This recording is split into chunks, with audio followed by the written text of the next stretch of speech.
Ser podcast.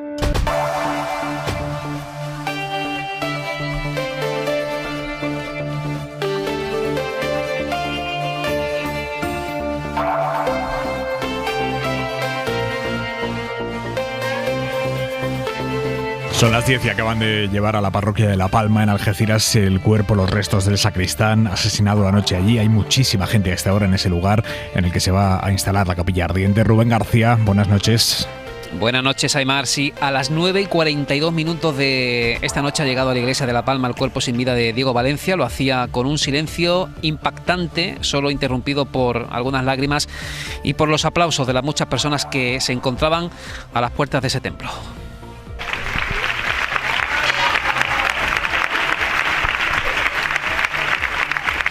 Les esperaban a las puertas de la parroquia familiares y amigos de Diego Valencia, autoridades como el alcalde de Algeciras, el obispo de Cádiz, que está oficiando un responso en memoria del sacristán asesinado, hasta la cónsul de Hungría ha venido hasta este lugar para expresar el dolor del embajador de ese país. La capilla ardiente de Diego Valencia va a permanecer abierta toda la noche, capilla ardiente instalada en la propia iglesia de La Palma, que estará abierta para recibir las cientos de visitas que se esperan hasta que mañana se celebre el funeral, también aquí a la 1 de la tarde. La plaza alta, a los pies de la iglesia de La Palma, continúa repleta de velas, repleta de flores. Va a ser de nuevo, Aymar, una noche muy larga, de mucho dolor aquí en Algeciras. Entramos ahora mismo en la última hora de la investigación, pero antes el día en 2 minutos. Isabel Villar. Día en que Rusia ha respondido al anuncio de los aliados de enviar tanques a Ucrania. Las tropas rusas han bombardeado distintas partes del país, incluyendo la capital, Kiev. Han muerto al menos 11 personas. Varios países aliados se han reunido esta tarde por videoconferencia para ir cerrando los detalles de ese envío. Según fuentes de defensa, España se ha ofrecido en esa reunión a adiestrar a 54 ucranianos para que aprendan a usar los Leopard. El gobierno se ha comprometido además a reparar para mandarlas las 53 unidades que hay almacenadas en Zaragoza, un proceso que llevará meses porque, como avanzaba la ministra Robles esta mañana, los tanques tienen que pasar una revisión. Su estado no es el mejor. Dentro de los que están allí, con la industria, vamos a analizar a ver cuáles se pueden poner a punto. Y pese a las enormes incertidumbres económicas que ha generado la guerra, el mercado laboral español ha aguantado en 2022. Terminamos el año con casi 20,5 millones de personas ocupadas, una buena cifra, pero es cierto que en el último trimestre el paro repuntó ligeramente hasta el 12,87%, lo que empaña la foto final. Lo que mejora indiscutiblemente, según la EPA que hemos conocido hoy, es la calidad de los contratos firmados. Los indefinidos están en récord. Y hoy empezamos a decir adiós a las mascarillas obligatorias en el transporte público. Yo creo que ya no hace falta porque ya ha pasado mucho tiempo y lo puedes coger en cualquier otro lugar. Sinceramente, nosotros ya no la utilizamos. Yo no creo que sea necesario llevarla cuando estamos en los autobuses. El 7 de febrero, ese día, el Consejo de Ministros pondrá fin a la obligación de llevarlas en el metro, el autobús, el taxi o el avión. Las tendremos que conservar, eso sí, en hospitales, centros de salud o farmacias. Y en la contra de la 25... Well, it's been a long 2 minutes since I've said my goodbye to my good-looking woman. Manuel Javois, buenas noches. ¿Qué tal, Aymar? Buenas noches. ¿A ti qué te sugiere esta cuenta atrás para quitar las mascarillas? Una noticia estupenda, una noticia de calado. Yo no sé cuánta gente recuerda por qué tiene que ponerse la mascarilla en el metro. El otro día pensaba que los turistas deben de creer que es un ritual español. Toro, siesta, sangría y mascarilla. Lo pensaba ayer o anteayer en el avión. Iba con la mascarilla, que además a mí me da muchísimos problemas de reacción porque, como sabes, tengo una piel privilegiada, pero también muy sensible. Y si no te rías, porque a mí tu dermatólogo también entiende lo mismo. Me llamaba la Isabel Preisler de San Censo. No sé si por el cutis o por mi pasión por el trabajo. Nunca me atreví a preguntar, pero espero que fuese por lo primero. Y en el avión yo miraba nuestro planeta, que es una vista que a mí me suele gustar mucho, y pensaba, joder, el núcleo está cambiando de dirección. Esto va a empezar a rotar para el otro lado. Y nosotros seguimos con las mascarillas puestas. O sea, yo miraba el cielo y pensaba, viene por ahí un meteorito apuntando al avión como un desgraciado, y lo primero que te dicen por la megafonía es: recuerden que pase lo que pase, el gobierno de España prohíbe sacarse la mascarilla. En fin, somos la resistencia ya, el único país europeo que la lleva. La Galia europea, que se ha hecho de ella, la Galia de las mascarillas somos. Sí, un poblado resiste. Fíjate que la gestión, las contradicciones, ha sido siempre un desastre, justificado en los primeros tiempos. No sabíamos, ridículo e insoportable 3 años después. Hemos llegado a asumir como normal salir de un concierto con 40.000 personas escupiéndose en la cara, coger un taxi, ponerse 2 en un coche, una mascarilla cada una para protegerse. A saber quién daba el concierto. Al igual había que protegerse más allí dentro. Yo, Aimar, tenía la esperanza de que las eliminasen el día de reflexión de las elecciones generales. Ante esa jugada maestra me hubiera quitado el sombrero, la verdad. Pero, en fin, ahora hay que esperar. Un beso, Jabois. Besos, chao. Y esa Carolina Darias ayer por la tarde viendo que Fernando Simón le reventaba el anuncio, ¿eh? Carlos Cué, buenas noches. Con las ganas que tenía ella de contarlo. Pero es que además yo creo que efectivamente ya ni siquiera es una grandísima buena noticia, porque creo que la gente está tan... Es tan evidente cuando viajas lo de Jabois, que dice de lo de los viajes, esos viajes tan estresantes que hace Jabois pensando en esas cosas. Pero es verdad que cuando viajas te das cuenta de que realmente somos los últimos mohicanos. Es una cosa muy espectacular y es absurdo. Te pasa a veces cuando viajas que en la ida te la tienes que poner y en la vuelta no. Depende de la compañía, pero es que no existen las mascarillas en el resto de Europa, ya es una cosa del pasado. Lola García, seguimos. Directora adjunta de La Vanguardia, buenas noches. Hola, buenas noches. Reconócelo, tú eres de las que se lo sigue poniendo, ¿no? Yo me la sigo poniendo. Es más, hoy venía en el AVE y me la seguía poniendo, y delante de mí iban 2, no sé si eran turistas, pero estaban hablando en inglés y por supuesto no la llevaban puesta. Y pensaba eso un poco, ¿no? Nos deben ver muy raritos. ¿Qué sentido tiene, Elisa de Lanús? Buenas noches. Hola, buenas noches. ¿Qué sentido tiene mantener, ahora ya nada, le quedan 10 días, pero mantener una norma que no eres capaz de hacer cumplir, ¿no? Claro. No, y que no eres capaz de hacer cumplir porque no eres capaz de explicar por qué, ¿no? Y como bien habéis dicho, me he reído mucho con lo de Jabois, es que claro, somos los únicos que la llevamos. Entonces eso de este avión va a España, tienen que ponerse las mascarillas, pues es una cosa también un poco llamativa, ¿no? Pero bueno, pues sí, son de esas cosas que no tienen explicación y por tanto, pues y luego que se ha hecho la vista gorda, con lo cual como jurista tienes el ejemplo perfecto de lo que no debe ser una norma, ¿no? De algo que no tiene justificación y que la gente se la puede saltar. Bueno, 7 de febrero el Consejo de Ministros aprueba mascarillas fuera. Empieza ahora 25, 1 minuto y seguimos. Hora 25. Aimar Bretos. La policía está analizando unos pendrives con contenido yihadista que han encontrado en el registro de la casa del agresor de Algeciras. Lo confirman fuentes policiales. El ministro del Interior, Grande Marlaska, no ha querido entrar en detalles esta tarde-noche en su comparecencia allí en Algeciras, pero sí ha reconocido que existe lo que ha llamado una posibilidad razonable de que el crimen de anoche se trate de un ataque terrorista. De momento lo que sabemos sobre el atacante es que es un hombre marroquí de 25 años, tenía una orden de expulsión de España desde junio del año pasado, pero por estar aquí de forma irregular, no por ningún tipo de radicalización, no constaba al menos, no tenía antecedentes, ni estaba siendo controlado por la policía, ni estaba en ningún radar por haberse radicalizado.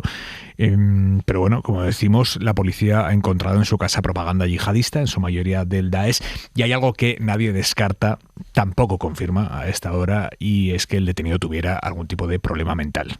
Cándido Romaguera, buenas noches. Hola, buenas noches, Aimar. Así es, el ministro del Interior, Fernando Grande Marlaska, ha confirmado tras la reunión mantenida con mandos policiales en esta ciudad que la investigación sigue por los cauces de naturaleza terrorista, aunque no se descarta de momento ninguna hipótesis. La investigación sigue por los cauces razonables de que pueda ser de naturaleza terrorista, pero vuelvo a decir que en ese sentido estamos en el inicio de las investigaciones y todas las hipótesis siguen abiertas. Grande Marlaska también ha dicho que no hay más personas involucradas en el acto investigado como una actuación terrorista y no ha querido entrar en el contenido de los efectos intervenidos, entre los que figuran varios pendrives con información con contenido salafista yihadista. El ministro asegura que se trata de un suceso inédito en nuestro país y que no creo que se vaya a repetir, así lo dice, con efecto llamada para actuar en las iglesias. no me consta que haya habido otro hecho de esa naturaleza en nuestro país. No va a ser ningún efecto llamada, sea la naturaleza que revista estos hechos, no va a ser ningún efecto llamada. Grande Marlaska ha insistido en que lo ocurrido en Algeciras es un hecho inédito en nuestro país, donde conviven sin duda una sociedad diversa y también totalmente tolerante. Creo que la sociedad española es una sociedad muy adulta, una sociedad que sabe y quiere vivir en diversidad. Es una sociedad que también ella ha tenido que emigrar en algunos momentos por distintas circunstancias, por circunstancias políticas, por circunstancias económicas, por circunstancias sociales de todo tipo, y eso hace que seamos una sociedad abierta. El ministro ha dicho además en su comparecencia que no le consta conexión con otras personas por parte del presunto autor de estos hechos. Al día de hoy no consta, vamos a ver la relación con ningún otro tipo de persona, pero vamos, como os he dicho, al desarrollo de la investigación, de los efectos intervenidos y del análisis de demás elementos probatorios que están a disposición de las fuerzas y cuerpos de Policía Nacional, que determinará, o de aquellos otros que pueda ir adquiriendo como elementos de prueba. Y sobre el detenido que pasará prácticamente a disposición judicial el próximo lunes, Yassine Canza ha dicho que tenía expediente de expulsión de nuestro país desde junio del año 2022. Sí que había expediente de expulsión, pero ya sabéis que los expedientes de expulsión, desde que se inician hasta que se concluyen, conllevan y determinan un tiempo razonablemente importante. No olvidemos que estamos en un país garantista y que en esos términos los expedientes tienen el tiempo de desarrollo. El ministro ha terminado confirmando que el detenido actuó solo tanto en la capilla de San Isidro como en la parroquia de La Palma, y de momento, como decimos, no parece que hubiera tenido contacto con algunas otras personas para ejecutar este atentado terrorista. Cándido, gracias, buenas noches. Un abrazo. Bueno, como a todos los detenidos a los que la policía imputa preventivamente un supuesto delito de terrorismo, el atacante va a poder estar hasta 5 días sin pasar a disposición del juez y por lo que nos confirman fuentes judiciales, la policía tiene intención de apurar ese plazo, quieren apurar para definir si existen conexiones entre este hombre, el detenido, el atacante y la yihad global. Miguel Ángel Campos. La policía ha pedido prorrogar la entrega del sospechoso hasta el lunes para realizar una búsqueda minuciosa en sus dispositivos informáticos y redes sociales con el objetivo de confirmar o descartar algún tipo de vínculo con la yihad global del Daesh antes de entregarle al juez. Porque para la calificación final como delito de terrorismo, así como el de pertenencia a organización criminal de estas características, es clave probar que han existido contactos con otros miembros de estos grupos que buscan la instauración del califato universal. El sospechoso tuvo problemas psiquiátricos, según Marruecos. Sin descartar ninguna hipótesis, expertos en lucha antiterrorista subrayan al SER que el Daesh busca ahora a estos perfiles con problemas y desestructurados fácilmente influenciables para atentar. Las mismas fuentes destacan que han observado una tendencia nueva en el Daesh. Ante la falta de personal y las deserciones por la exigencia del martirio, ya no resulta imprescindible inmolarse para alcanzar el paraíso y sus 76 vírgenes. Con acabar en la cárcel es suficiente. Las carencias modifican hasta los dogmas de fe. Bueno, hoy la comunidad islámica ha emitido un comunicado para condenar el crimen, para insistir en que no se vincule el ataque a su religión. Es el mismo mensaje que ha lanzado la Iglesia Católica. César García Magán es el secretario general de los obispos españoles. No podemos ni debemos demonizar a colectivos o a grupos en general. No podemos caer en provocaciones, no podemos echar leña al fuego, no podemos caer en demagogias y no podemos identificar el terrorismo con ninguna religión ni con ninguna fe. Todos los partidos, salvo Vox, han insistido hoy en este mensaje de desvincular el crimen de la religión. La portavoz del PP, Cuca Gamarra, lo había hecho además muy firmemente a primera hora del día, y por eso ha sorprendido que Alberto Núñez Feijóo se haya metido él solo en unas arenas movedizas muy peligrosas de vinculación de los ataques. Este tipo de actuaciones en nombre de una religión, ¿no? Y el islamismo, el terrorismo islámico es un problema de toda la sociedad europea y debemos de actuar de forma unida y sabiendo que hay latente un problema, que hay personas que matan en nombre de un Dios o en nombre de una religión, y sin embargo nosotros, desde hace muchos siglos, no verá usted a un católico o a un cristiano matar en nombre de su religión o de sus creencias, ¿no? Y hay otros pueblos que tienen algunos ciudadanos que sí lo hacen. Esto ha dicho Feijóo a mediodía en Barcelona. A última hora ha terminado matizándose a sí mismo, era obvio que lo iba a hacer, pero el hecho de que lo primero que le haya salido hoy en público haya sido algo así, y además que no es una cosa de a bote pronto, había tenido una noche entera y una mañana para definir él con su equipo qué iba a decir o qué quería proyectar, qué piensa sobre este asunto. Y el hecho de que haya salido por ahí, como ha salido por la mañana, ha generado estupefacción incluso entre los suyos. Mariela Rubio, buenas noches. ¿Qué tal? Buenas noches, Aimar. Sí, las declaraciones iniciales de Feijóo han sumido a buena parte del partido en un tremendo desconcierto y, de hecho, hasta en su equipo más cercano algunos reconocían que no han sido precisamente las declaraciones más afortunadas. De ahí que Génova haya anunciado que Feijóo iba a matizarlas esta tarde. Aunque el líder del PP no ha hecho una rectificación propiamente dicha. Ha asegurado que no se puede criminalizar a ninguna religión, pero que es un hecho que no existe un problema de terrorismo católico en el mundo y sí de integrismo islámico. No se puede criminalizar ninguna religión. Una cosa es el fanatismo y otra cosa es la religión. Dicho esto, todos coincidiremos en que con carácter general no hay un problema de terrorismo católico en el mundo.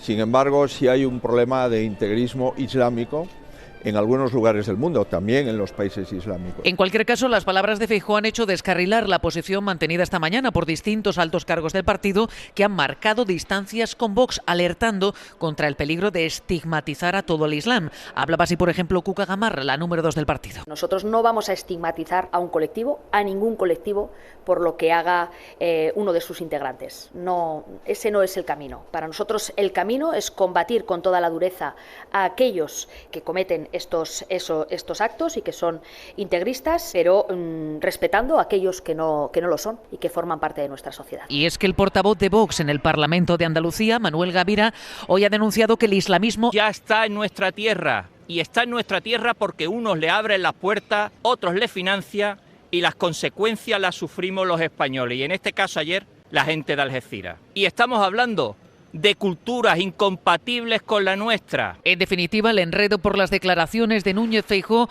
ha molestado a muchos en las filas populares, donde creen que se ha desaprovechado una oportunidad de oro para marcar distancias definitivamente con Santiago Abascal. Y precisamente a los de Santiago Abascal y a su afán por usar el ataque para abonar su discurso anti-inmigración, ha contestado hoy a última hora el ministro Grande Marlaska. Nuestra sociedad no entiende ese tipo de manifestaciones.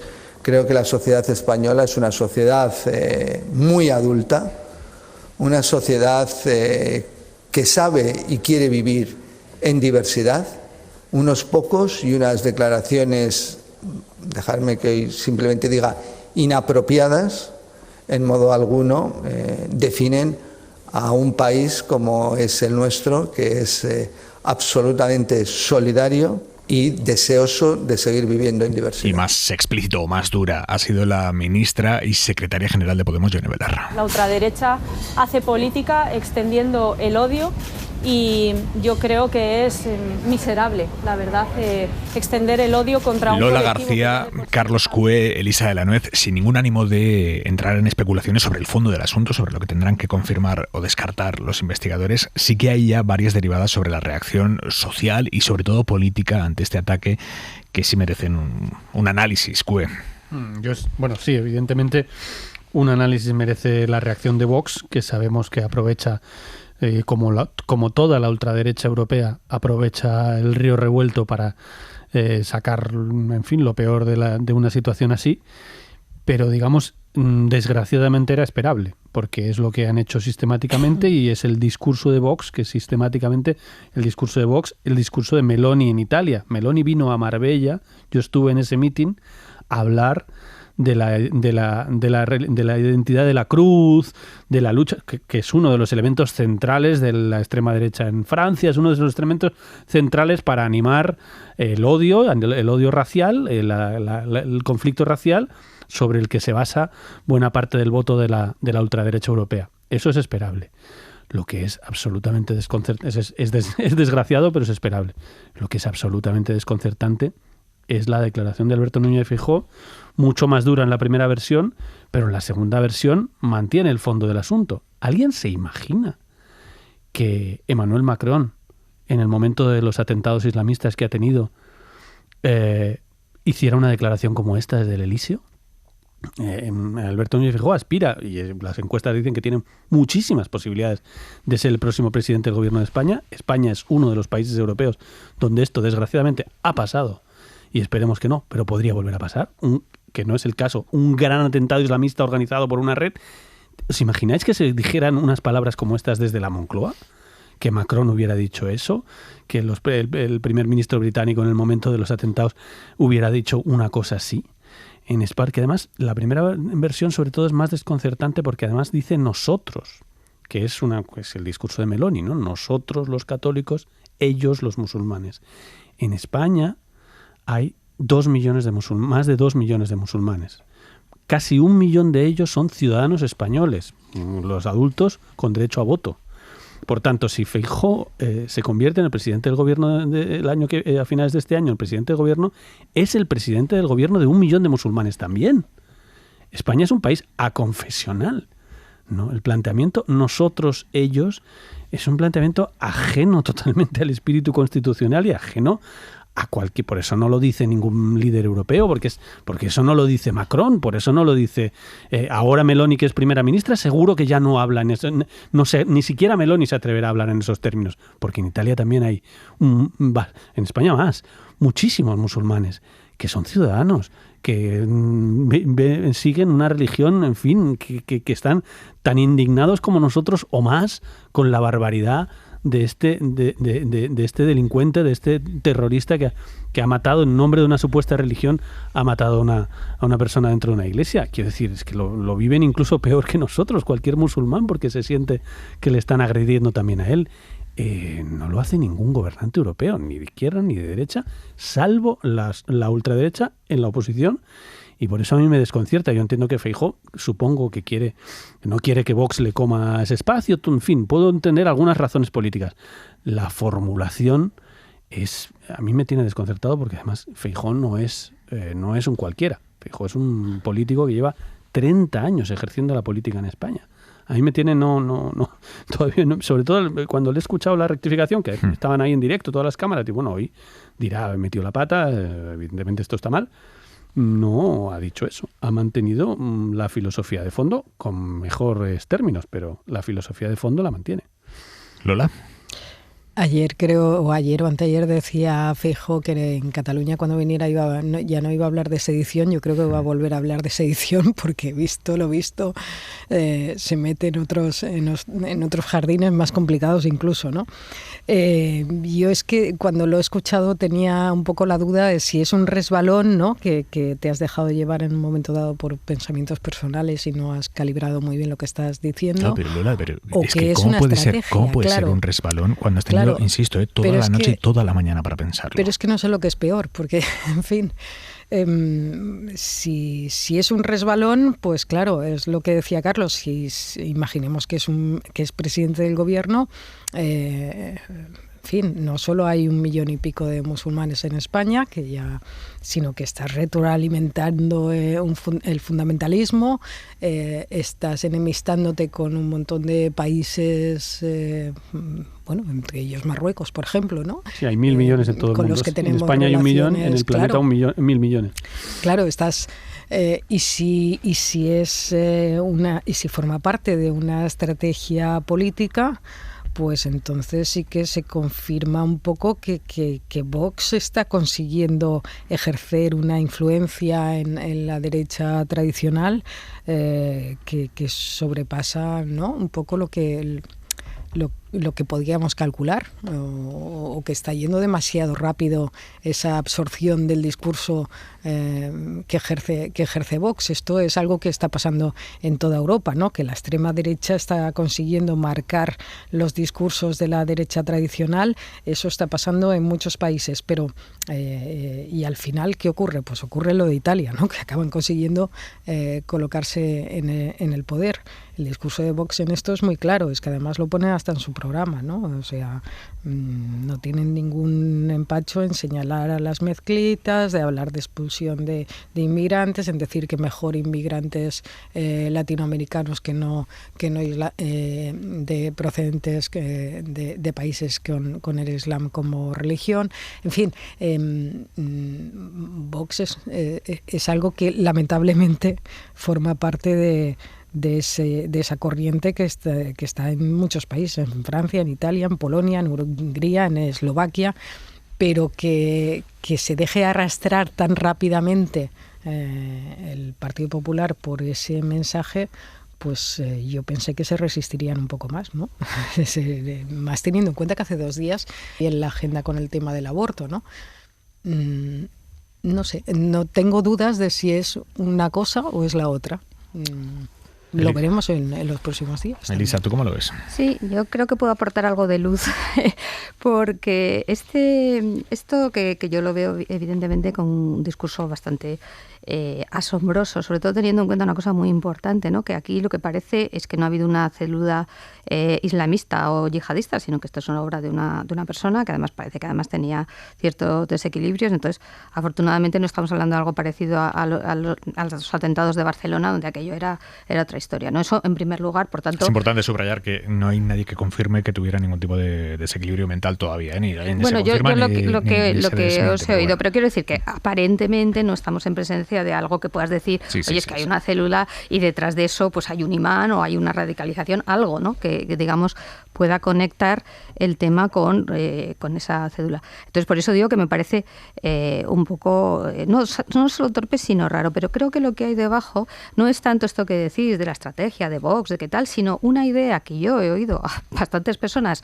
digamos, de conservadoras, que es que hay religiones mejores que otras. Yo, particularmente, es que soy muy poco partidaria de cualquier religión y yo, por ejemplo, la cosa es decir, no, es que ahora se mata en nombre del Islam y no se mata en nombre del catolicismo o de, bueno, nosotros hemos tenido unas guerras de religión en Europa tremendas, ¿no? Y eso fue lo que nos curó de las guerras de religión. Entonces, la idea que yo creo que subyace es como que hay religiones más, no sé cómo decirlo, mejores entre comillas, tú o que no te decantas por la primera...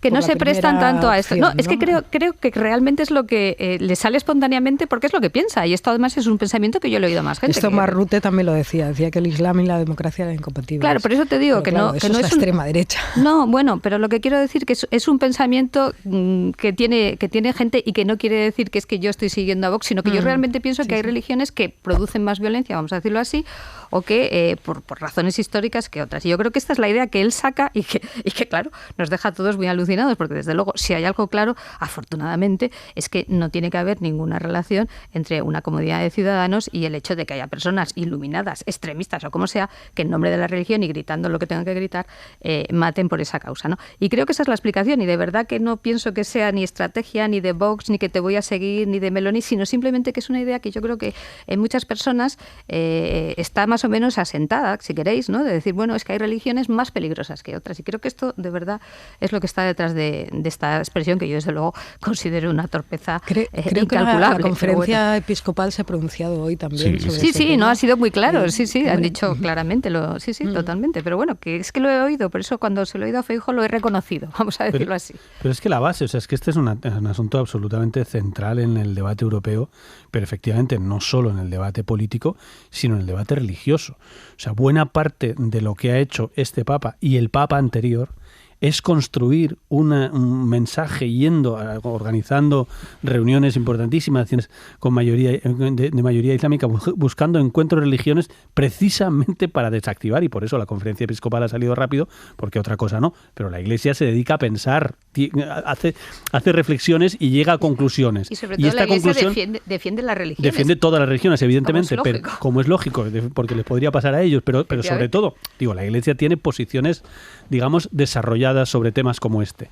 Y es una posición de la Iglesia muy seria, porque la Iglesia es perfectamente consciente de que con este tipo de filosofías, de que hay religiones mejores que otras y que hay religiones más cercanas tal, acabamos en conflictos religiosos muy serios. Y por cierto, además, evidentemente, por no ir al... pero quiero decir, evidentemente, si nos vamos, evidentemente es mucho más fuerte el terrorismo islamista, pero tampoco nos volvamos, porque es que en Noruega hubo un señor que mató a 77 personas, un señor Breivik que mató a 77 jóvenes laboristas en un campamento. Al grito, cuando le detuvo la policía, dijo: esto lo he hecho para parar la islamización europea, en el nombre de los principios tradicionales y para parar la islamización de Europa. Es que lo me estaba buscando hoy y es la frase que le dijo al policía que lo detuvo. Me llamo Breivik, represento tal, un grupo absolutamente absurdo, y esto lo he hecho para parar la islamización de Europa. Evidentemente todo es muy complejo, sobre todo cuando lo tratamos de simplificar. Pero no tienen ni pies ni cabeza que un gobernante europeo de un país, insisto, con un porcentaje de población musulmana relevante, que probablemente muchos de ellos votarán al PP, obviamente, 1 millón de personas, y no sé a qué conclusión quiere llegar Feijóo, pero que efectivamente es posible lo que tú dices, que la conclusión de que unas religiones son mejores que otras, pero es que eso no es un planteamiento de un líder político europeo en un país con 1 millón de musulmanes que esta noche en un acto conjunto de Feijóo y Rajoy, este último Rajoy se ha referido, así como vais a escuchar, al marco moderación, radicalización en lo que respecta a Feijóo. Estaba presentando el libro del expolítico del PP, José Luis Barreiro, y Rajoy lo ha cogido, ha empezado a leer. Por eso será absolutamente inmune, yo creo que esto es importante y está bien visto, a los intentos de radicalización ideológica y a la forzada identificación con el extremismo que patrocina Sánchez. Ha empezado a leer una parte de las tesis de Barreiro en las que dice que Rajoy va a ser absolutamente inmune a los intentos de radicalización. No, Rajoy no, Feijóo. Rajoy ha empezado a leer una parte del libro de Barreiro en el que ha dicho, me gusta mucho esta parte en la que Barreiro dice que Feijóo va a ser absolutamente inmune a los intentos de radicalización ideológica y a la forzada identificación del extremismo que patrocina Sánchez. Sí, efectivamente. Hay un debate fuerte, es el debate histórico en el PP.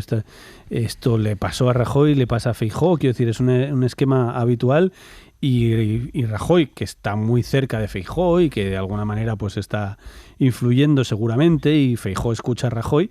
Rajoy quiere que Feijóo haga lo mismo que él hizo, ojo, 4 años después de llegar a la presidencia del gobierno. Él quiere que lo haga de primeras, de llegar a la presidencia del PP. A Rajoy le costó 4 años llegar a la conclusión de que tenía que hacer un giro de moderación y tratar de salir de esa burbuja madrileña. Esto Rajoy lo decía sistemáticamente, porque en el fondo se repite muchísimo el esquema.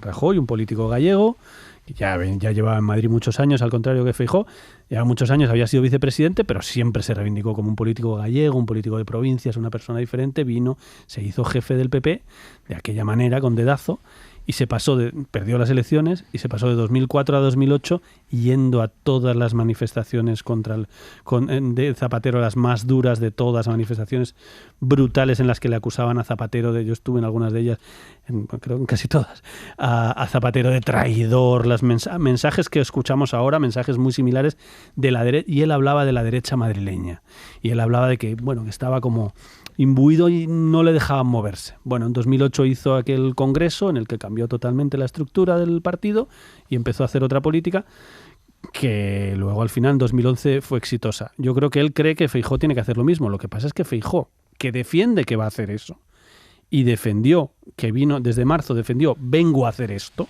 vengo de alguna manera a hacer lo de Rajoy, o sea, lo de salir de Casado y de la dureza y de Ayuso y del PP madrileño, porque también Casado representaba eso, digamos, del mensaje de la derecha madrileña dura, y yo vengo de Galicia y voy a hacer un discurso diferente.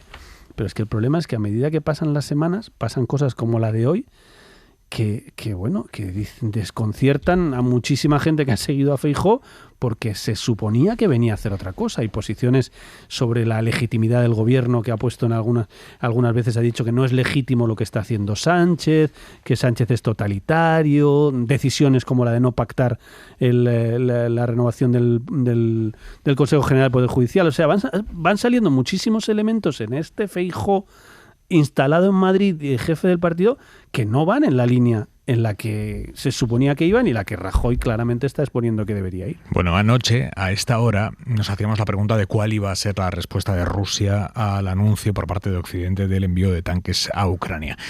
Y esta ha sido la respuesta. Las tropas rusas han intensificado hoy los bombardeos sobre distintas zonas de Ucrania, incluyendo la capital, Kiev. Han muerto al menos 11 personas. Y hoy Margarita Robles, ministra española de Defensa, ha confirmado que los tanques Leopard que va a enviar España a Ucrania, saldrán de los que nuestro ejército tiene almacenados en Zaragoza, no de los que están desplegados en Ceuta y Melilla, que son los que sí están en buen estado. Los estudios iniciales se van a hacer con los A4 que están en Zaragoza, pero dentro de los que están en Zaragoza, ya lo he dicho muchas veces, hay algunos que están en un estado que no se pueden utilizar. Dentro de los que están allí, con la industria, vamos a analizar, a ver cuáles se pueden poner a punto. Y los que se puedan poner a punto, pues se entregarán. Porque debe haber algunos que están hechos trizas. Esto es lo que dijo la propia Robles hace unos meses sobre esos tanques Leopard en Zaragoza. Los Leopard que no se usan en Zaragoza desde hace muchos años no es posible porque están en una situación absolutamente lamentable. No los podemos dar porque serían un riesgo para las personas. Bueno, pues ahora los van a poner a punto. Acaba de reunirse Robles por videoconferencia con los representantes de otros países aliados para coordinar esos envíos. ¿Y exactamente qué ha ofrecido España, Pedro Jiménez? Según fuentes del departamento que dirige Robles, España ha ofrecido adiestrar a 54 soldados ucranianos en el manejo de los tanques Leopard. Será una instrucción de 2 meses y medio en nuestro país, que es donde se encuentran los simuladores. Además, España se ha comprometido a reparar las 53 unidades de estos modelos de tanques de primera generación que están en la base de Zaragoza. Este proceso, advierten, tardará meses porque no hay piezas y siguen los problemas de suministro. Según publica Global News, Canadá se ha comprometido en esta reunión a enviar 4 tanques Leopard 2 a Ucrania en las próximas semanas. Cada vez más partidos se suman a la petición de que Margarita Robles comparezca en el Congreso, al menos para explicar la decisión que tome el Gobierno sobre estos envíos. No tiene que aprobarlo el Congreso, es algo que puede decidir el Gobierno, pero sí distintos partidos, aliados y no aliados del Gobierno, le piden que al menos lo explique en el Parlamento. ¿Debe el Gobierno dar ese paso, Elisa? Bueno, a mí todo lo que es abrir debate está bien, ¿no? Pero yo creo que dejando claro que efectivamente no es algo a lo que esté obligado. Y segundo, está claro también que, hombre, que hay partidos que son aliados del gobierno que van a decir cosas sobre el envío de tanques. Supongo que también es incómodo, ¿no? hasta cierto punto tener que pasar por ese trance. Pero vamos, a mí que se vaya al Congreso a dar explicaciones no me parece mal, siempre dejando claro que no es necesaria la aprobación, por tanto no estás necesitando los votos, y probablemente me imagino que al gobierno tampoco, pues eso, tendrá esa sensación de incomodidad porque supongo que va a escuchar cosas que no le gustan en relación con el envío de los tanques. Cosas como las que ha dicho ya el propio socio de gobierno, uno de los 2 partidos que forma parte del gobierno, Unidas Podemos. Escuchamos ayer a Yone Belarra diciendo este no es el camino. Lola.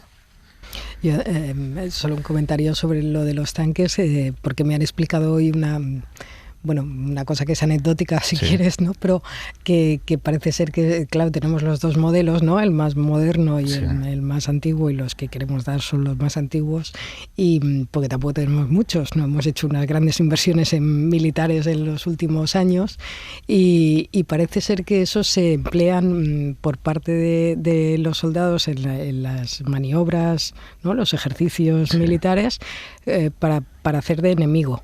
Es decir, son el enemigo al que hay que disparar. Sí, parece ser que en fin, que se mueven, pero no hacen mucho más, para entendernos.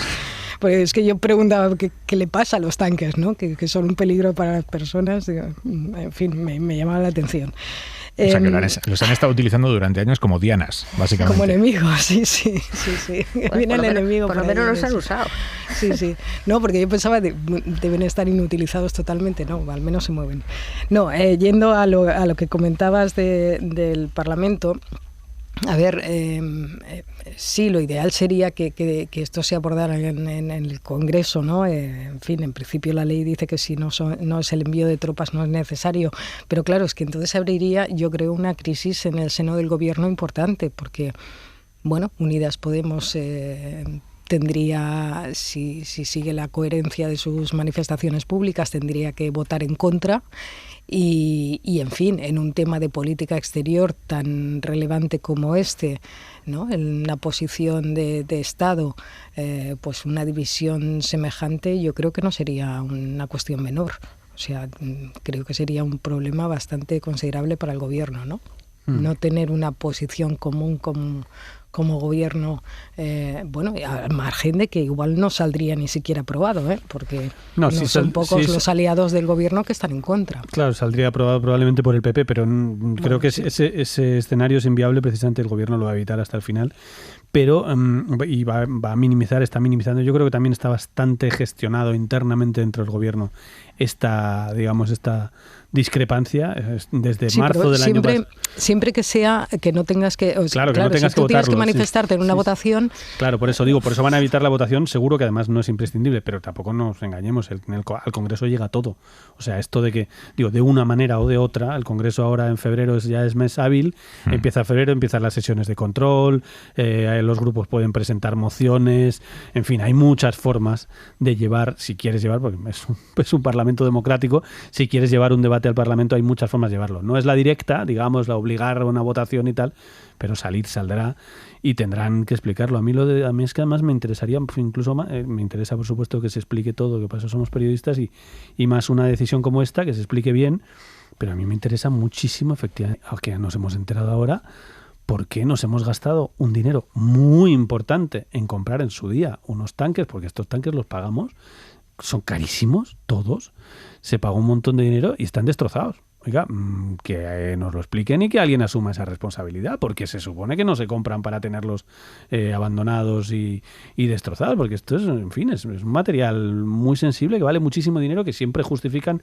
en el momento en el que todos los años se amplían, hay unos créditos extraordinarios para comprar material de defensa y demás. Este año muchísimo más que nunca, el más grande de la historia, pero todos los años son mucho dinero y siempre se dice, bueno, es que es absolutamente imprescindible para la defensa, para un día tal. Bueno, y ahora resulta que nos enteramos que no solo no valen para nada, sino que no los mantienen. Pues oiga, que alguien dé explicaciones, ¿no? Dale, Elisa, dale. No, que quería comentar que precisamente uno de los secretos mejor guardados es cómo se gasta el presupuesto del Ministerio de Defensa, porque como precisamente son temas siempre sensibles y delicados y opacos, vamos ahora cuando pues claro, falta. Te enteras cuando pasan las cosas y dices, anda, mire, y esto es una cosa que sí que se debería mirar con cuidado, efectivamente. Mucho dinero. Bueno, sobre cosas que deben mirarse con cuidado, el Tribunal Supremo ha rebajado hoy las penas de cárcel a 3 hombres condenados por violar a una chica de 23 años con discapacidad. La violaron en un parque de Orcoyen, que está en Navarra, y en la rebaja de penas ha influido la entrada en vigor de la ley del solo sí es sí, es más favorable para ellos.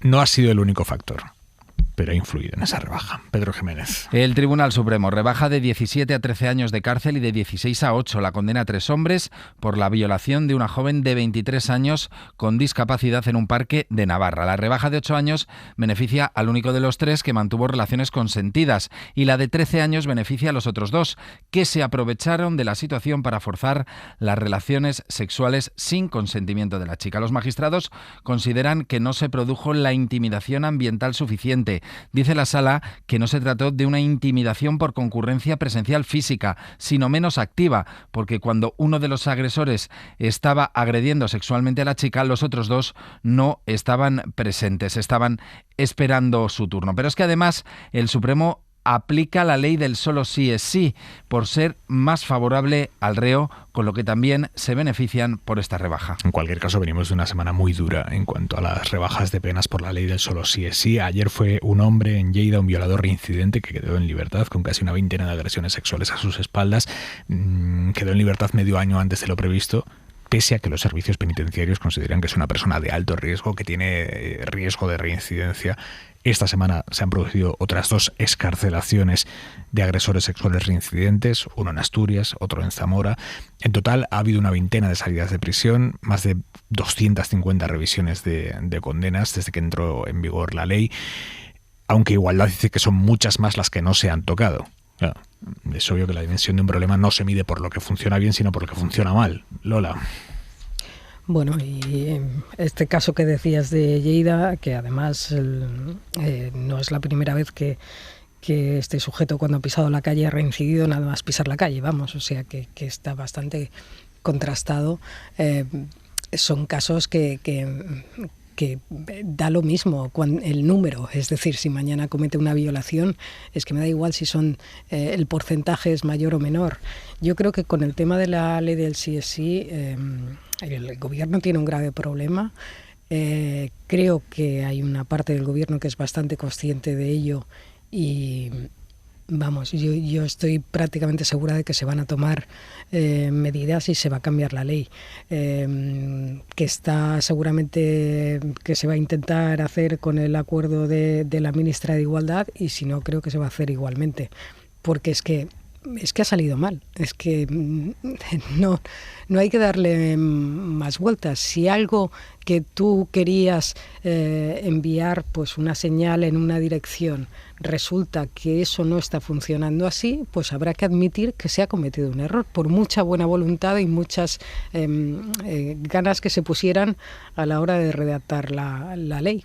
Pero los hechos son los hechos, y me da la impresión de que enrocarse en el error no conduce a ninguna parte. Es más, es contraproducente y puede echar por tierra toda la labor de un gobierno que se dice feminista, ¿no? y que pretende, y yo creo que en muchos casos pues lo hace, defender los derechos de las mujeres. Elisa. Sí, no, yo voy a ser más dura. Vosotros habéis dicho antes, con razón, ¿qué pensaríamos, hablando del señor Rajoy, de las manifestaciones, un líder europeo? Y yo pienso, ¿qué pensaríamos de una ministra de Igualdad de cualquier país europeo que le pasa esto y sigue en su puesto? Como si no fuera con ella, y encima diciendo cosas tan asombrosas que es que hay más casos que no se revisa que los que sí.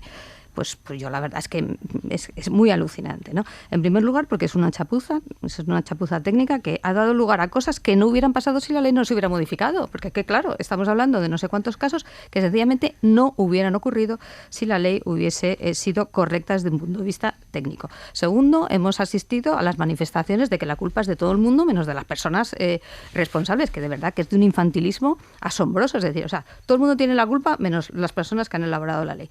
Y tercero, yo lo que no entiendo es el desgaste que esto supone para el gobierno. Entiendo perfectamente las situaciones del gobierno de coalición, la minoría y tal, pero es que es un desgaste tremendo, y de verdad que es que esto no hay por dónde cogerlo, porque claro, al final este es un gobierno que tiene una ministra de Igualdad que con sus actuaciones directas ha producido estos supuestos de los que estamos hablando, que son auténticamente escandalosos. Y por eso os decía, oye, ¿qué pensaríamos si esto pasara en Francia, en Italia, en Alemania, y esta señora siguiera de ministra de Igualdad? Ahora, y ahí lo dejo. Ahora, una cosa, si el cambio de la ley frenara estos 200 casos de rebajas de condena, eso ya no va a pasar. Por eso digo, si eso fuera así, ya se habría hecho. Evidentemente, ya se habría hecho. Eso no se puede arreglar. No, por eso digo, pero es que es importante decirlo porque muchas veces parece, escuchando los debates, parece, no, es que están encaprichados y sí, bastaría con cambiar un poco la ley y se pararía esto. No, esto no es posible, porque la ley ya está en vigor y están interpretándola a los jueces a juicio del gobierno de forma equivocada, pero bueno, eso es una discusión jurídica compleja. Lo cierto es que está sucediendo y eso no se puede parar. Eso no se puede dar la vuelta, con lo cual digo, no es responsabilidades. No, eso es otra historia, pero digo que parece que da la sensación a veces de no, el gobierno está enrocado y podría pararlo. No, esto no puede pararlo. Lo único que puede hacer el gobierno, y estoy de acuerdo con Lola en que creo que va a suceder, lo que pasa es que es técnicamente muy complejo, y están dándole vueltas y no da la sensación de que no han acabado de encontrarle la salida. Lo único que podrían llegar a hacer es ajustar la ley para el futuro. Ellos sostienen, y todavía no está, bueno, ahora mismo con el caso de Dani Alves, por ejemplo, es un elemento de nuevos juicios que van a venir. El caso de Alves, por ejemplo, la nueva ley, aparentemente, según los expertos, la nueva ley le hace partir de un mínimo más alto que el que le correspondería con la ley anterior. Y se supone que los efectos positivos de la ley, lo que está defendiendo el gobierno, el espíritu de esta ley, es precisamente, estaba escuchando antes cuando arrancabais, en fin, la sentencia de los jueces que dicen que los otros dos, en fin, determinadas cosas tremendas, que es que el objetivo de la ley y la justificación de la ley empieza porque ha habido muchos jueces en España en los últimos años que han interpretado determinados casos de violación y de agresión sexual, en fin, de una manera escandalosa. Ese es el origen de la ley. Hubo movilizaciones. El origen de la ley es la sentencia de la manada, ¿para qué nos vamos a engañar? Por eso, ese es el punto. La sentencia de la manada es el punto máximo, pero hubo muchas. Este es un país donde hubo muchas. Cuando se legisla así, pasan estas cosas. Bueno, pero lo que quiero decir, la motivación, claro que se legisla así toda la vida. Ese es el problema. Bueno, pero eso es así. Pero la motivación de esta ley es que en España, como en muchos países europeos, hay un problema muy serio con determinados jueces. De hecho, la formación de los jueces es un problema. Determinadas interpretaciones de los jueces lo vemos en esta sentencia que estábamos escuchando ahora. En fin, poner los pelos de punta algunas cosas. Yo no me he leído la sentencia, por eso no me atrevo a juzgar por tres cosas que ha dicho seguramente me precipito. Estoy de acuerdo contigo. Seguro me precipito, pero sí en el pasado hemos leído. Estoy de acuerdo, no la hemos leído. Hemos leído algunas que sí son escandalosas. Te quito esta porque tienes razón, yo no me la he leído. Pero ha habido otras escandalosas que sí hemos leído. Lo que quiero decir es que esa era la motivación de la ley. Y la ley le va a costar un buen rato empezar a funcionar, porque es para los juicios del futuro. Y lo que el fiasco absoluto que supone, que estoy totalmente de acuerdo con vosotros, es un desastre para cualquier gobierno y más para un gobierno progresista que se reivindica, que ha hecho un Ministerio de Igualdad, que se reivindica que uno de sus leyes bandera es la ley del solo sí es sí, pues evidentemente que la primera consecuencia, antes de que la ley empiece a funcionar bien, digamos, que la primera consecuencia sea 200 rebajas de condenas, pues evidentemente es un fiasco absoluto. Digo, esto es así. Pero antes de decir, bueno, es que se están encaprichando en mantener la ley, oiga, es que esto no lo cambian y lo otro no está todavía claro porque no tenemos suficientes juicios con la nueva ley para ver si funciona bien o no. Sí, Carlos, pero yo no hablaba de eso. Yo hablaba de lo que ha sucedido y de que nadie ha asumido responsabilidades y no solo no se han asumido, sino que se han disparado en todas las direcciones y la culpa la tiene todo el mundo. Hombre, esto de verdad no tiene un pase. No tiene un pase. Me ha llamado la atención algo que ha dicho Lola, que nunca da puntada sin hilo, por cierto, que siempre hay bastante información debajo de su opinión, y es el hecho de que se va a hacer ese cambio que planteabas, o puede que se haga ese cambio que planteabas con el acuerdo de Irene Montero o sin el acuerdo de Irene Montero. Sí, eso he dicho. Es que yo creo que es que no se lo puede permitir el gobierno. Bueno, no se lo puede permitir el PSOE ni el presidente Sánchez no intentar de alguna forma corregir esto. Yo no soy técnica jurídica y no sé las dificultades que hay. Sí que sé que hay una dificultad política, que es la de convencer a la ministra de Igualdad. Si eso no se consigue, pues yo creo que se tirará aquello por la vía unilateral, ¿no? Por decirlo así. Lola García, porque es que no puede ser. Directora adjunta de La Vanguardia, ayúdanos a entender qué está pasando en la negociación presupuestaria allí en Cataluña, porque hoy hemos visto a Pere Aragonés pedir, ¿no? Casi reclamar al PSC que implorar. Implorar, sí, es la palabra, implorar al PSC que le aprueben los presupuestos. Y podemos decir que Salvador Illa se está haciendo el duro. Yo creo, se está haciendo valer, digamos. Yo creo que esa sería la expresión correcta en el sentido, ¿Por qué? Porque no solo lo ha repetido en muchas ocasiones, el PSC es la primera fuerza política en el Parlamento y no quiere ser tratada como si fuera la tercera, quiere ser tratada como una mera muleta, simplemente como recambio, o sea, como intercambio de favores porque Esquerra Republicana apoya al gobierno central y no es eso, entre otras cosas porque Esquerra nunca ha puesto sobre la mesa cuando ha pactado con Pedro Sánchez el escenario de Cataluña. Siempre han dicho que esto iba aparte. Entonces yo creo sinceramente que habrá presupuestos en Cataluña, que eso ahorra problemas a todos. O sea, Ahora, o sea, han llegado a un escenario de colaboración Esquerra Republicana y los socialistas, pasando por muchísimas dificultades, como para ahora, ¿no? dar al traste un poco con todo o con muchas cosas por este asunto. Pero yo creo que Salvador Illa se está haciendo valer sus 33 diputados, su mayoría en votos y un poco, pues un poco es la torna, ¿no? El devolverle también pues las prácticas de Esquerra cuando ha pactado con Pedro Sánchez, ¿no? Que también ha ido siempre exprimiendo hasta el último minuto, exigiendo. Bueno, pues él está haciendo lo mismo. No, absolutamente, es que claro, los socialistas llevan 3 años sufriendo para que Esquerra Republicana apruebe sus presupuestos y unas negociaciones muy complejas y tal. Bueno, pues ahora que tienen ellos la sartén por el mango, evidentemente Illa...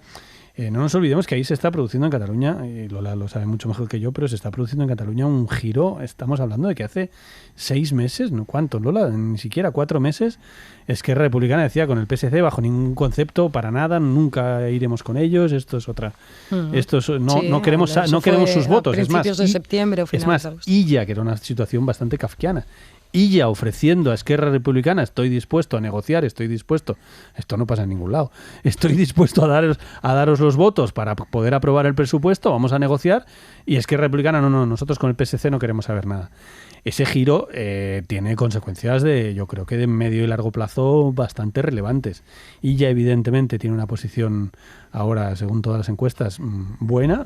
No solo ganó las elecciones, sino que parece que la brecha se podría haber ampliado y que podría mejorar sus resultados. Y ya tiene una idea de sí. Además, la línea política de ella, incluso cuando ya era ministro de Sanidad, y parte de su éxito político viene de ofrecerse como un hombre que resuelve las cosas, de no ofrecerse como un político el político declarativo de calentar, sino al revés, un señor que resuelve problemas y un señor que negocia y un señor que en plena pandemia, cuando no había acuerdo absolutamente de nada, era ella el que negociaba en aquella comisión de sanidad y hasta los de Vox le hablaban bien de él, ¿no? Bueno, pues eso es ella, con lo cual creo la lógica y todo lo que hay encima de la mesa hace pensar que a todo el mundo le conviene que haya presupuestos, incluido a ella, pero evidentemente se va a cobrar caro eso, porque cuanto más caro se lo cobre con medidas, hoy ya ha conseguido lo del cuarto cinturón, que es importante, que antes de ayer Esquerra decía que no.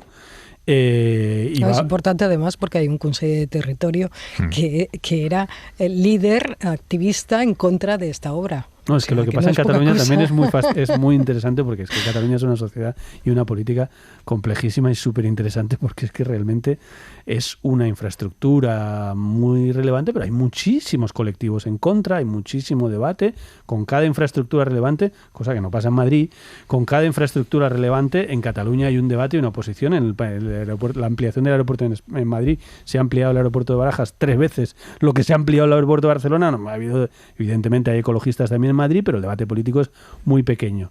Y en cambio en Cataluña los debates son muy ricos, muy, muy fuertes y con posiciones a veces muy contradictorias. Yo creo que ella está jugando fuerte sus cartas, pero porque sabe que tiene la sartén por el mango y que tiene buen final esto. Yo creo que tiene toda la pinta de que saldrá bien. Hora 25.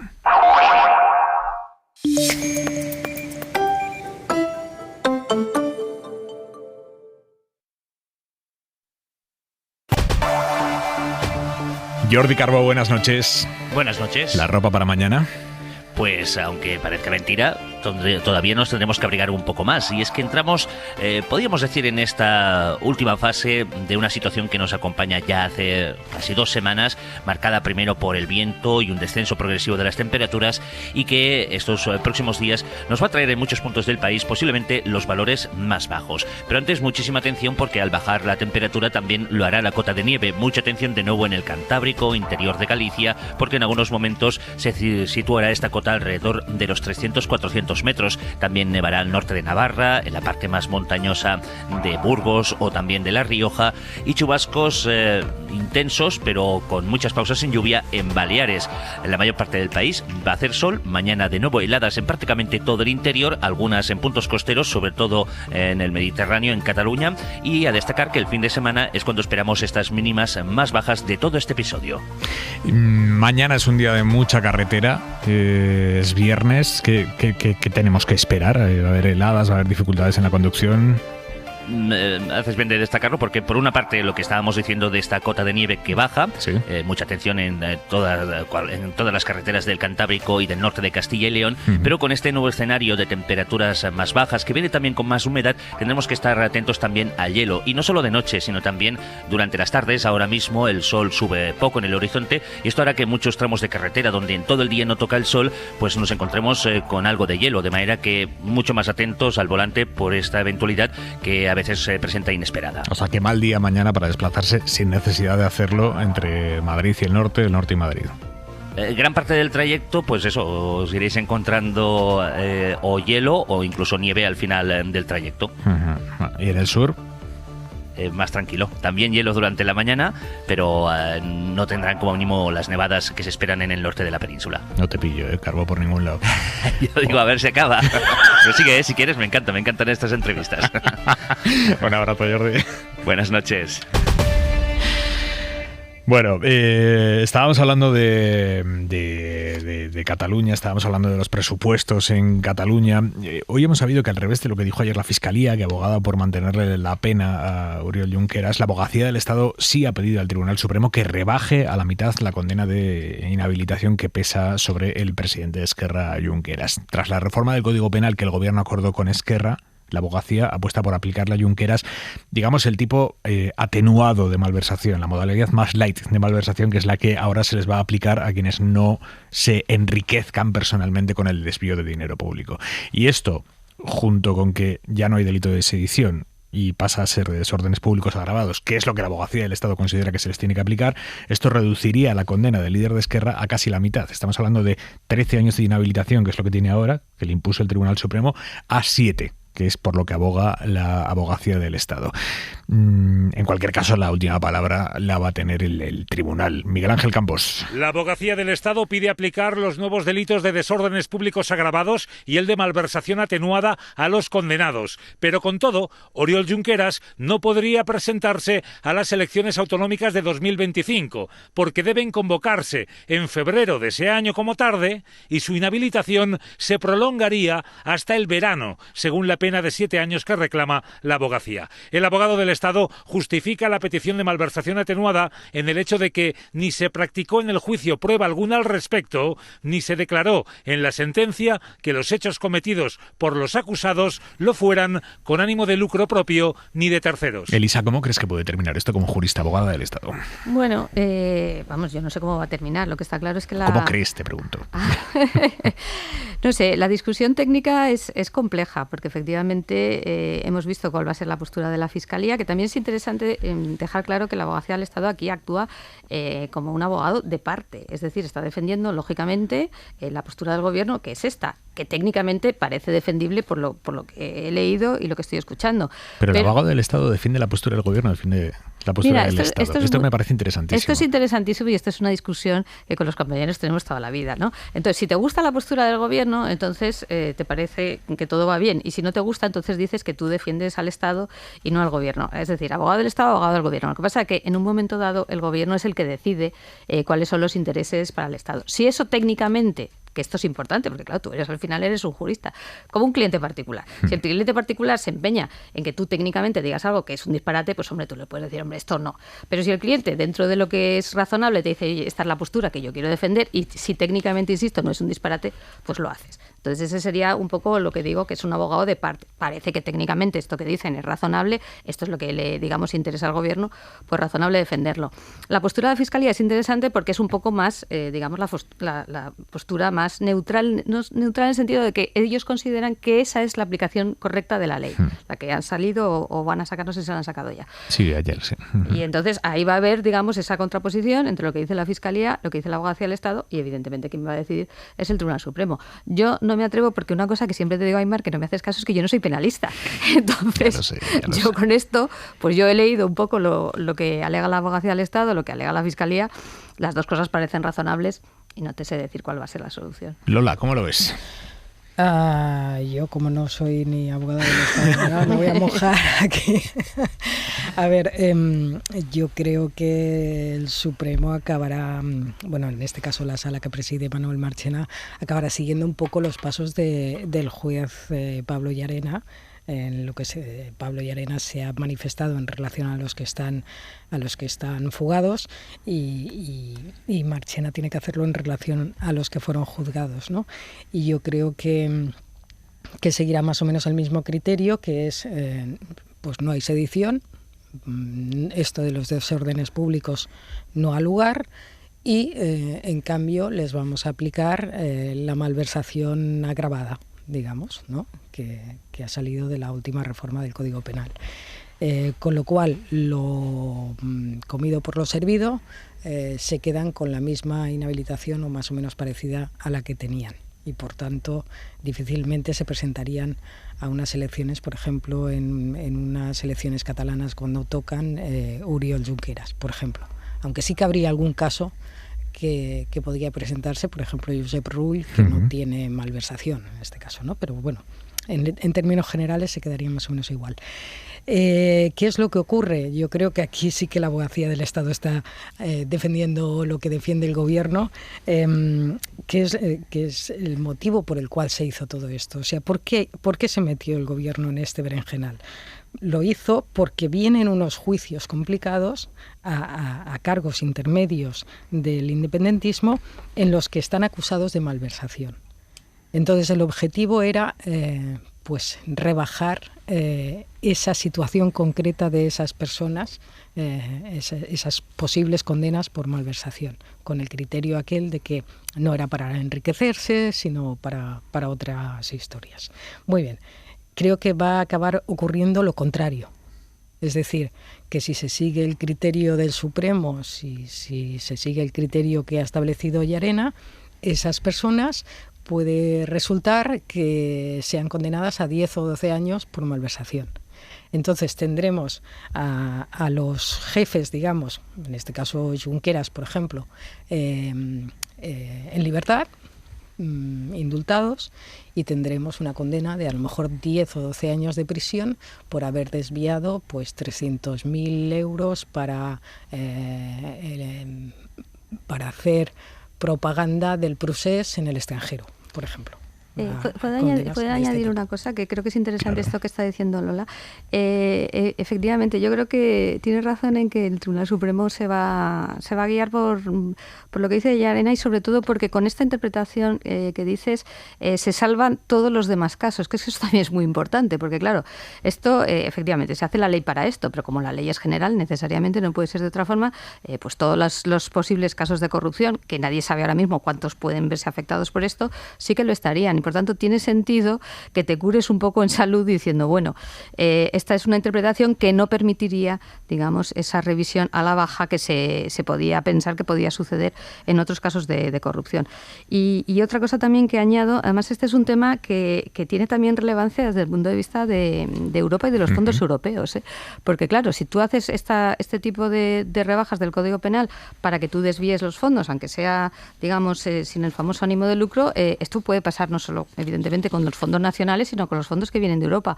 Y por tanto esa interpretación probablemente es la que pueda ser más razonable desde el punto de vista del Tribunal Supremo, pensando en esos otros casos que no son solo de los presos del proceso. Sí, todo esto que está pasando, que salvo lo de la abogacía del Estado, que evidentemente es la abogacía del Gobierno, en este caso da la posición del Gobierno, todo lo que está pasando, que es una desautorización fuerte del Gobierno, tiene varias consecuencias políticas, algunas no tan negativas para el Gobierno. Sobre todo creo que lo que ha pasado en las últimas horas es evidente que no van el escenario, que el Gobierno decía que era imposible, pero había algunos juristas que decían que podía pasar, de que se pudieran beneficiar corruptos de esta reforma. Yo creo que ese escenario se está descartando con lo que está pasando, y eso, en fin, con la que está cayendo, no está mal. Ahora, evidentemente es lo que decía Lola, todo esto y el desgaste político que ha supuesto hacer esta reforma se ha hecho con el objetivo de que cargos intermedios que, en fin, que tuvieron una participación pues relativa en todo el procés, no vayan a tener penas mucho más graves que sus jefes. Y sobre todo no vaya a ser, estamos hablando de 30 personas, no vaya a ser, pues que la idea era, no vayamos a tener una nueva oleada de condenas enormes, manifestaciones en la calle, en fin, justo ahora que el independentismo está dividido, que las cosas se están calmando relativamente, pues el escenario que quería evitar el gobierno. Lo que pasa es que luego llegan los jueces y para mí de forma bastante sorprendente, pues lo estamos asumiendo con total naturalidad, que el legislativo, por mayoría absoluta, porque esto hay que cambiarlo por mayoría absoluta, deja clarísima cuál es su voluntad. La voluntad del legislativo es cambiar algunos delitos, crear un nuevo tipo de delito.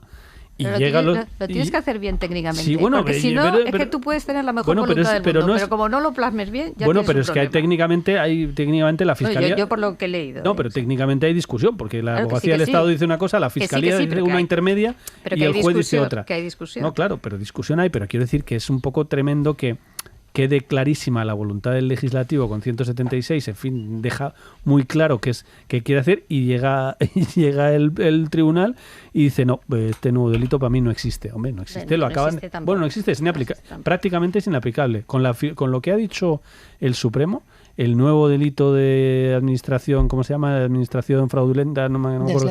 Desleal. Prácticamente es inaplicable, porque siempre hay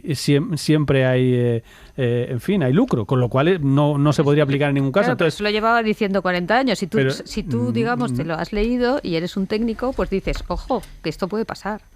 Estas son las cosas. Claro, para eso hay asesores y expertos. Sí, por eso los asesores expertos, que yo he hablado con algunos de ellos, lo ven completamente diferente. Hombre, se han consultado un montón, que dicen lo contrario. Pero es que es un poco lo que decías antes, ¿no? Que es curioso, sobre lo mismo.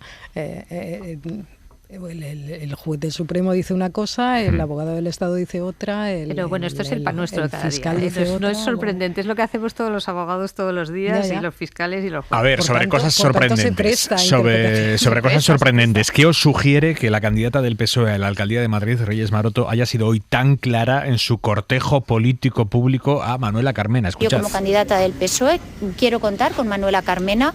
Creo que representa el cambio en esta ciudad, que hay muchos madrileños y madrileñas que han empatizado con su manera de entender la ciudad, que es una manera en la cual yo también estoy trabajando, porque entiendo que lo más importante es el cambio y, como digo, será ella la que decida dónde quiere estar, y espero efectivamente que podamos hacer juntas actos, encuentros, porque me parece que ella sí representa el cambio, lo demostró en el año 2015 y ahora queremos volver a recuperar efectivamente la ciudad para los madrileños y madrileñas. ¿Qué te parece esto? Pues me parece que están pescando todos donde pueden, ¿no? Y evidentemente Manuela Carmena es un referente, y lo que pasa que yo no sé si Manuela Carmena va a aceptar esta invitación, pero claro que el PSOE estaría encantado. ¿Tú crees que el PSOE no hubiera querido que Manuela Carmena en algún momento fuera su candidata? En su momento, quiero decir que claro que el PSOE en Madrid tiene un problema muy serio. Es uno de los lugares de España donde más problemas tiene, la ciudad de Madrid en particular, que es para un partido como el PSOE, que le haya ganado la tostada un partido como Más Madrid, es realmente un golpe muy muy duro, y se lo ha ganado no de carambola, está sistemáticamente ganándole, y las encuestas dicen que le puede volver a ganar, con lo cual claro, el PSOE está pescando todo lo que pueda. La Carmena es un probablemente va por ahí, ¿no? La cosa, por intentar arañar a Más Madrid y no sufrir esa humillación política, ¿no? De nuevo. A mí me ha llamado la atención porque hay como una cierta nostalgia por los exalcaldes, ¿no? Aquí tenemos a Xavier Trías también, que se presenta, Manuela Carmena, en fin, no sé qué está pasando, pero hay que rebuscar en el pasado para encontrar líderes que arrastren, ¿no? Bueno, Manuela Carmena, solo un detalle, Manuela Carmena todavía hoy sigue siendo, en las últimas elecciones, la política más votada de Madrid, ¿eh? ¿No? Hace solo tres, bueno, porque ganó las elecciones. Manuela Carmena, las últimas elecciones de Madrid, claro, hace solo 3 años, no hace 20 años. La lista más votada, que es la lista más votada, quiere decir que Almeida está defendiendo la lista más votada. Si hubiera lista más votada en 2019, Manuela Carmena hoy sería alcaldesa. Lola, brevemente, ¿qué posibilidades tiene Trías de ser alcalde de nuevo? Sí que tiene posibilidades. Vamos, las encuestas le dan... Es que Trías arrastra, digamos, o atrae, digamos, a un electorado muy transversal.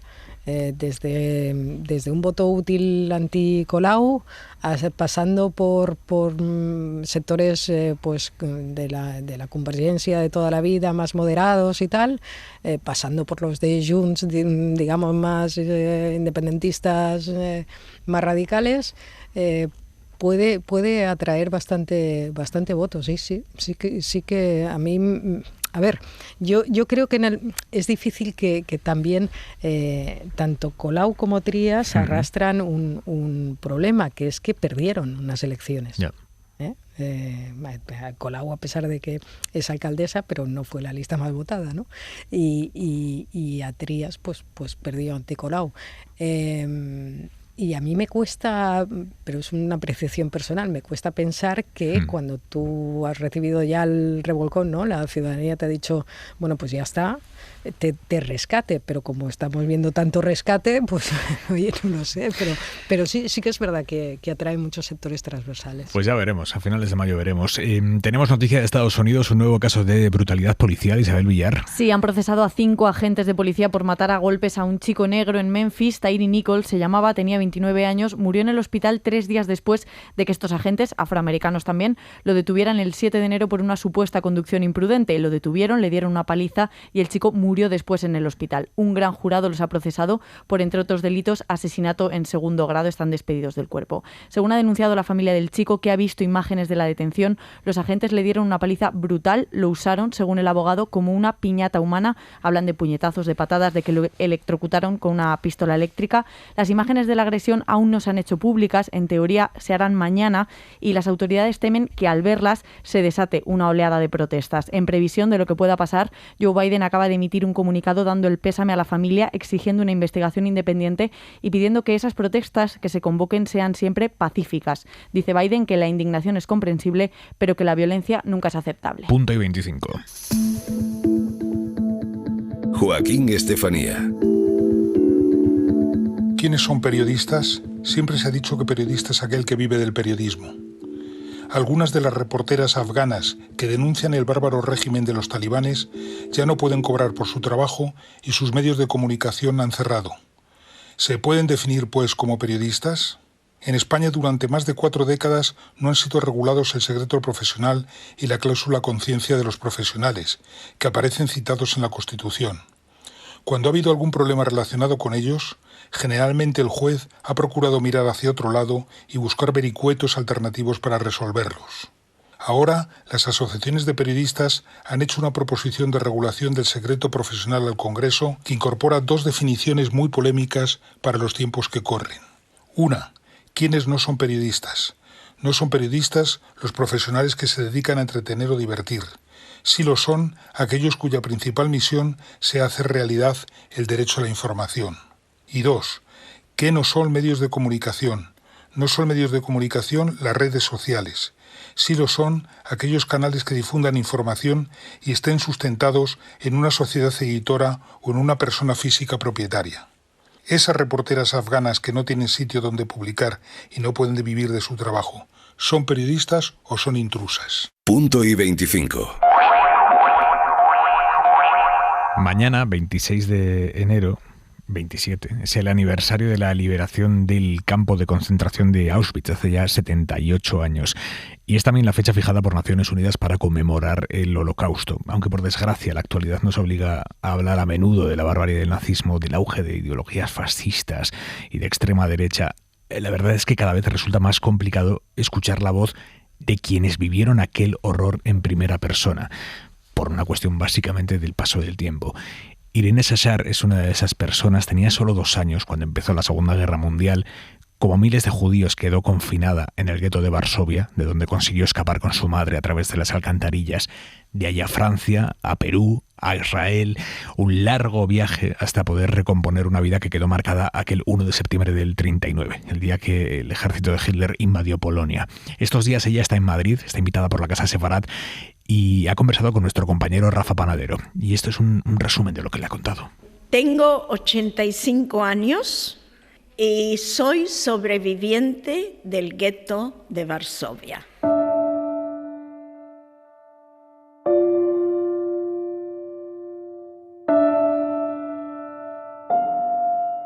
nací a unos padres que me querían mucho, que querían mi existencia. Yo soy hija única. Parece que yo no quería comer, que era una niña que no quería comer, no sabiendo de que de un año más tarde estaría muriéndome de hambre.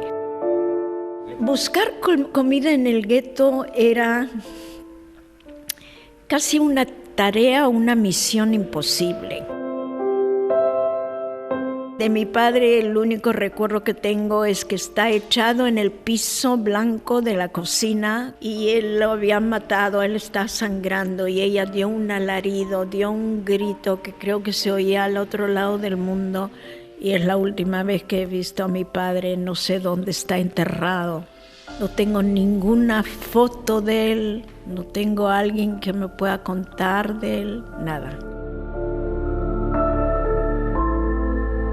Después que mataron a mi padre en el gueto, ella decide que hay que huir, porque si lo mataron a él van a venir por ella y por mí. Una niña de 2 años lo que recuerda es que simplemente se la arrastra, se la jala de la mano y se corre y se lleva lo poco y yo me llevo mi muñequita, mi Lalechka, que va a ser mi compañera en el cobijo, donde me van en el escondite, donde voy a vivir los próximos 3-4 años, en que va a ser mi mejor amiga, mi compañera de conversación. Recuerdo en que sabe dónde abrir una cosa grande, redonda, levantarla, que es pesada, y levantarla, me tira a mí en el hueco ese, yo caigo, me mojo entera, y luego yo pensando que ella me deja, no, ella salta, y ahí está conmigo, ahí estamos las dos. En la cloaca, con toda la pestilencia que te puedas imaginar, con los ratones, las ratas que bailan alrededor de nosotros, no sé si por contentos que estamos ahí.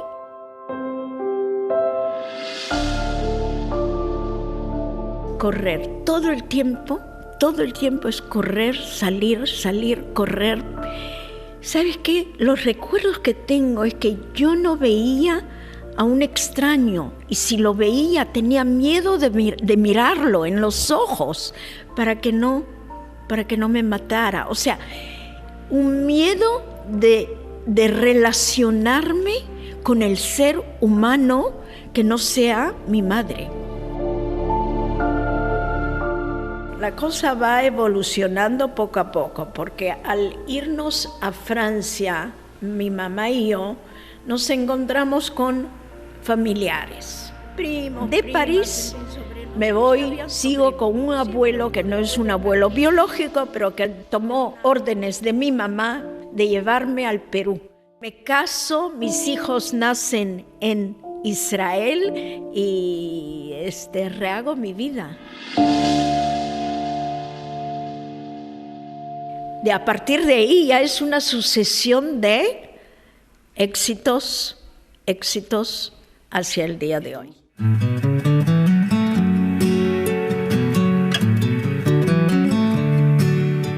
Hay momentos en que me pregunto yo, después de haber sobrevivido, ¿no será que yo he tomado el lugar de otro niño que podría haber sobrevivido y yo no?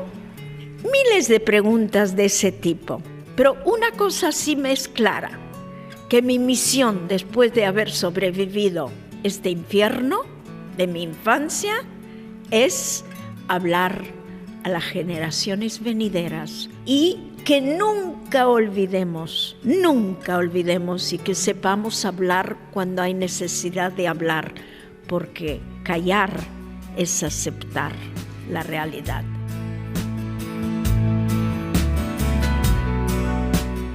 Yo tengo 85 años. Yo me voy a morir dentro de, ¿qué? 5, 7, 10 años máximo. ¿Quién va a seguir hablando? ¿Quién va a seguir con el mensaje? La guerra ahora entre Rusia y Ucrania. Estamos repitiendo la historia. ¿A dónde vamos a llegar? No permitan otra guerra. Respeten las opiniones de otros. Valoremos la vida, porque la vida es bella.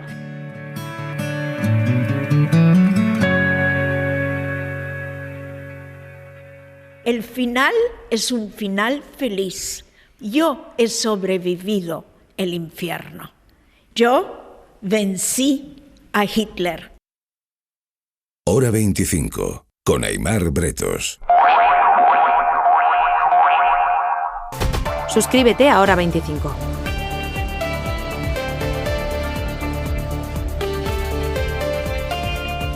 Para no perderte ningún episodio, síguenos en la aplicación o la web de la SER, Podium Podcast o tu plataforma de audio favorita.